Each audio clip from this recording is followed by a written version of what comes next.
എനിക്ക് തോന്നുന്നത്. ശരി, ശ്രീ പണിക്കർ, ഈ ജയേന്ദ്ര സാർ പറഞ്ഞ വാക്കുകൾ പോലെയാണ് കാര്യങ്ങൾ പോകുന്നതെങ്കിൽ CPM-ൽ ഒരു മാറ്റവും ഉണ്ടാകാൻ പോകുന്നില്ല എന്നല്ലേ? അവിടെ എന്ത് തിരുത്തൽ? ഈ തിരുത്തൽ എന്ന് വെറുതെ പറയാൻ കൊള്ളാം. അതല്ലാതെ ആര് തിരുത്തും, എങ്ങനെ തിരുത്തും, ഏത് രീതിയിലുള്ള തിരുത്തലാണ് കൊണ്ടുവരാൻ പോകുന്നത്? തിരുത്തൽ രേഖയുണ്ടാകും, അതെല്ലാ തവണയും അങ്ങനെയാണല്ലോ. ഒരു രേഖ എന്തായാലും ഉണ്ടാകും, അത് പഴയ തിരുത്തൽ രേഖയിൽ ചില മാറ്റങ്ങൾ ഉണ്ടാക്കിക്കൊണ്ട് പുനഃപ്രസിദ്ധീകരിക്കും. ഇതല്ലാതെ എന്ത് പ്രതീക്ഷിക്കണം ഇപ്പോഴത്തെ നേതൃയോഗങ്ങൾക്ക് ശേഷം? ശ്രീ മഞ്ജുഷ്, വളരെ പ്രശസ്തമായിട്ടുള്ള ഒരു ഉദ്ധരണിയുണ്ട്. ബുദ്ധിമാൻ സ്വന്തം അനുഭവത്തിൽ നിന്നും അതിബുദ്ധിമാൻ മറ്റുള്ളവരുടെ അനുഭവത്തിൽ നിന്നും പഠിക്കും എന്നാണത്.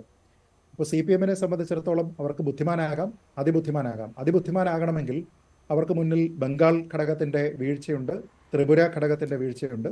ഇനി ബുദ്ധിമാനാകണമെങ്കിൽ 2019-ലെയും 2024-ലെയും കേരളത്തിലുള്ള അവരുടെ അവസ്ഥയുണ്ട്.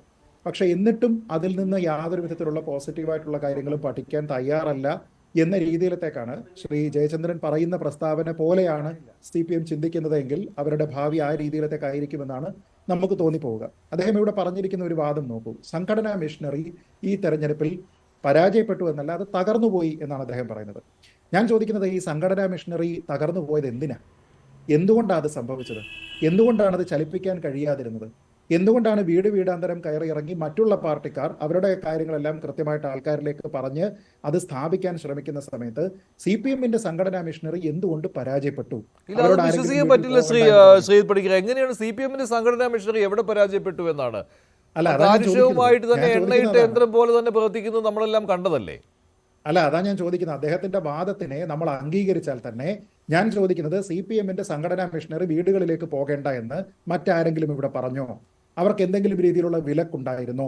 അവർക്ക് ആൾക്കാരെ പോയി കണ്ട് സംസാരിക്കുന്നതിന് വേണ്ടിയിട്ട് എന്തെങ്കിലും രീതിയിലുള്ള ബുദ്ധിമുട്ടുണ്ടായിരുന്നോ? അവർക്ക് ലഘുലേഖകളും കാര്യങ്ങളും അടിച്ചിറക്കുന്നതിന് വേണ്ടിയിട്ട് സാമ്പത്തികമായിട്ടുള്ള ബുദ്ധിമുട്ടുണ്ടായിരുന്നോ? ഒന്നുമില്ല.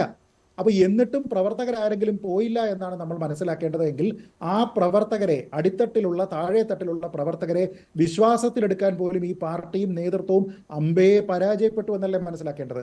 അതല്ല എങ്കിൽ നമ്മൾ ഈ പറയുന്നത് പോലെ സോഷ്യൽ മീഡിയയിലൊക്കെയുള്ള ബിഹേവിയർ നമ്മൾ കണ്ടിട്ടുണ്ടല്ലോ. ആ സോഷ്യൽ മീഡിയയിലെ ബിഹേവിയർ പോലും മാറുന്ന രീതിയിലത്തേക്ക് പാർട്ടിയുമായി ചേർന്ന് നിൽക്കുന്ന ആൾക്കാർ പ്രവർത്തിച്ചിട്ടുണ്ട് എങ്കിൽ അവരെ ആരെയും കൺവിൻസ് ചെയ്യാനായിട്ട് ഈ പാർട്ടിയുടെ നേതൃത്വത്തിനോ പാർട്ടിയുടെ സംഘടനാ സംവിധാനത്തിനോ നേതാക്കൾക്കോ കഴിഞ്ഞില്ല എന്നാണ് അതിനർത്ഥം. അതല്ല എങ്കിൽ അവരെ ഈ വീടുകളിലേക്ക് പോകുന്നതിനോ ഇപ്പൊ BJP നടത്തിയ പ്രവർത്തനം പോലെ, അല്ലെങ്കിൽ കോൺഗ്രസ്, അദ്ദേഹം തന്നെ പറയുന്നത് പോലെ കോൺഗ്രസ് മനോരമയും നടത്തുന്ന പ്രവർത്തനം പോലെ ഉള്ള പ്രവർത്തനത്തിന് പോലും കഴിയാഞ്ഞത് എന്തേ? ഇപ്പം മനോരമ പത്രം എന്ന് പറയുന്നത് കോൺഗ്രസിന്റെ ഒരു ഔദ്യോഗിക ചാനലാണ് എന്ന രീതിയിലത്തേക്കാണ് അദ്ദേഹം പറഞ്ഞു വെച്ചത്. ഞാൻ ചോദിക്കട്ടെ, ദേശാഭിമാനി എന്നൊരു സംവിധാനമുണ്ടല്ലോ, പ്രചരണത്തിൽ ആരെക്കാളും പിന്നിലല്ലല്ലോ. ഈ ദേശാഭിമാനി പടച്ചുവിട്ടിരുന്ന പല കാര്യങ്ങൾ പിന്നീട് അവർ തന്നെ അത് കുറ്റമേറ്റു പറഞ്ഞ് തെറ്റേറ്റു പറയേണ്ടി വന്നിരുന്ന സാഹചര്യം ഉണ്ടായല്ലോ. ഇതെല്ലാം ഉണ്ടാക്കിയിരിക്കുന്ന ഡാമേജാണ്.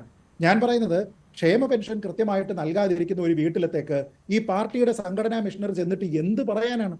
അവരോട് എന്ത് പറയും? 6 മാസത്തെ മുടങ്ങി കിടക്കുകയാണ്, അടുത്ത മാസം തരാം എന്ന് പറഞ്ഞിട്ട് പോകാൻ കഴിയുമോ? ഇവന് ഈ പോകുന്ന പാർട്ടി കേഡറും ആ നാട്ടിൽ പ്രവർത്തിക്കുന്ന ആളാ, ഇവരെ നാളെയും കാണേണ്ട ആളാ. ഇതുമായി ബന്ധപ്പെട്ട ഒരു ഉറപ്പും സർക്കാരിന്റെ ഭാഗത്ത് നിന്നില്ലല്ലോ സഖാവേ എന്ന് ചോദിച്ചു കഴിഞ്ഞാൽ ഇവൻ എന്തെടുത്തിട്ട്? ശരിയാണ് ശ്രീ M. ജയചന്ദ്രൻ, എന്ത് മറുപടി കൊടുക്കാനാണ്? ഇതൊക്കെയാണ് സംഭവിച്ചത്. അതപ്പോൾ വിരൽ ചൂണ്ടുന്നത് ഭരണവിരുദ്ധതയിലേക്കാണ്. അത് അംഗീകരിക്കാതെ എങ്ങനെ മുന്നോട്ട് പോകാനാകും? അത് അംഗീകരിക്കാതെ എങ്ങനെ മുഖ്യമന്ത്രിക്ക് ഈ പാർട്ടി അണികളെ അഭിസംബോധന ചെയ്യാൻ കഴിയും?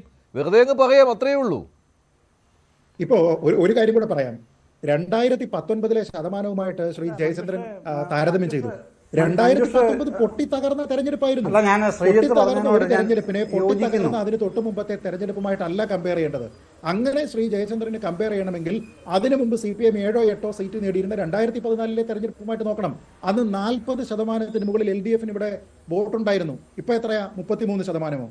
എന്ന് വെച്ചാൽ കഴിഞ്ഞ 10 വർഷത്തിനുള്ളിൽ 7% കേരളം പോലെയുള്ള ഒരു സ്ഥലത്ത് കുറഞ്ഞു എന്നുള്ളതിനെ പൊട്ടിത്തകർന്ന 2019-ഉം പൊട്ടിത്തകർന്ന 2024-ഉം തമ്മിലുള്ള കമ്പാരിസണിൽ